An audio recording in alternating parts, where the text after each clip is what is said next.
When I think about basic paradoxes like the liar paradox, I figure it's just an expression of a missing language rule. This sentence is false. There's no external object that this sentence is affirming or denying. It's self-referential. I don't think we have to create a whole new system of logical disclaimers to account for exceptions that were designed to fail. But let's talk about contradictions in paraconsistent logic.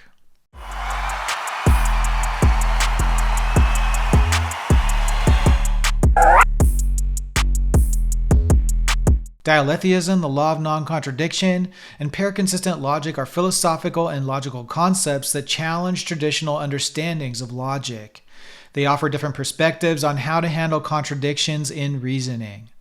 The law of non-contradiction. The law of non-contradiction, LNC, is one of the three classical laws of thought, first formalized by Aristotle. It asserts that a statement, a proposition, cannot be both true and false at the same time and in the same sense. The law of non-contradiction forms a foundation for classical logic, which requires that any contradiction is a fatal flaw in reasoning. Dialetheism. Dialetheism is a view that there are true contradictions, statements that are both true and false at the same time. These true contradictions are known as dialetheias. Dialetheists argue that some contradictions are not only logically possible, but also necessary for resolving certain paradoxes.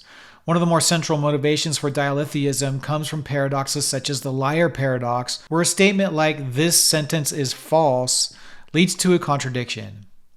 If the sentence is true, then it must be false, but if it's false, then it must be true. Dialetheists propose that such paradoxes should be accepted as true contradictions rather than avoided or treated as special cases. Paraconsistent logic. Paraconsistent logic is a type of non-classical logic designed to handle contradictions in a controlled way. In classical logic, a contradiction results in explosion, the principle that once a contradiction is allowed, anything can be derived from it. This is also called ex falso quodlibet. Paraconsistent logic rejects this explosive principle, allowing contradictions to exist without rendering the entire system useless. This approach is essential for handling certain contradictions that arise in areas of philosophy, mathematics, or even real-world situations where contradictory evidence or reasoning may be present. Key differences between dialetheism and paraconsistent logic. Dialetheism accepts that some contradictions are true, meaning that certain propositions can be both true and false. Paraconsistent logic, on the other hand, allows contradictions to exist without necessarily accepting them as true. Its focus is more on managing contradictions without falling into logical collapse. Philosophical implications. Dialetheism and paraconsistent logic challenge classical logic's assumptions that contradictions must always be false or avoided.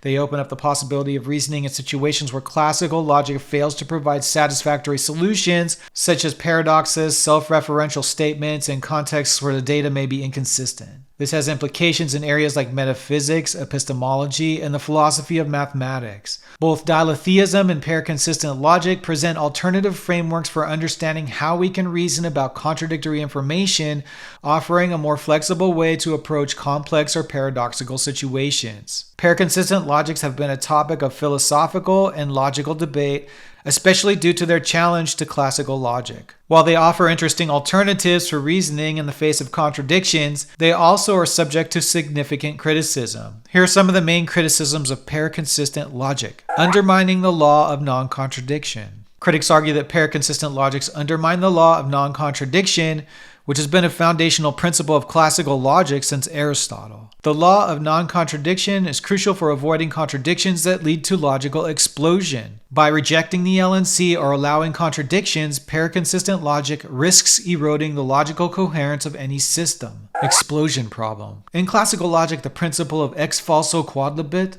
EFQ, from a contradiction, anything follows, is rejected in paraconsistent logic. Critics contend that this is an overly narrow solution to the problem of contradictions. They argue that rejecting the explosion principle only pushes the problem to other areas, leading to a situation where reasoning becomes unpredictable or unclear. Loss of expressive power. Critics suggest that paraconsistent logics weaken the expressive power of logic systems.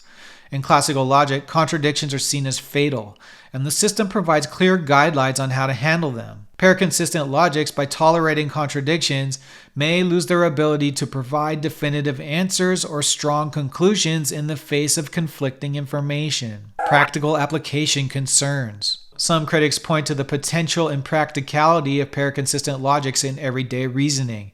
They argue that in real-world situations, most people operate using classical logic where contradictions are resolved or dismissed. Introducing paraconsistent logic into practical reasoning could complicate decision-making, particularly in fields like computer science, engineering, or law, where consistency is vital. Philosophical resistance to contradictions as truths. Many critics are uncomfortable with the philosophical notion that contradictions can be true in any sense. This criticism often targets Dialetheism, the belief in true contradictions, but extends to paraconsistent logics which tolerate contradictions. Classical logic's treatment of contradictions as inherently false aligns with deeply ingrained philosophical intuitions, such as the belief in objective truth and consistency. Complexity and cognitive load. Another criticism focuses on the complexity introduced by paraconsistent logic. Critics argue that accepting contradictions requires significantly more cognitive effort to understand and apply reasoning rules. Classical logic provides clear, straightforward rules that people can follow intuitively,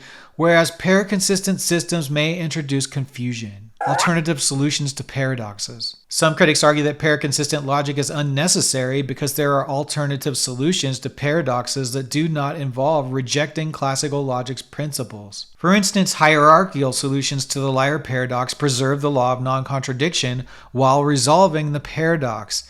These approaches suggest that paraconsistent logics may be overcomplicating the issue by tolerating contradictions instead of resolving them. I'm not going to say a lot about it because I have yet to spend the time to deep dive on paraconsistent logics, but on the surface it looks like it's more damaging than useful. If you guys like this kind of philosophical subject matter, help us out by liking the video and subscribing.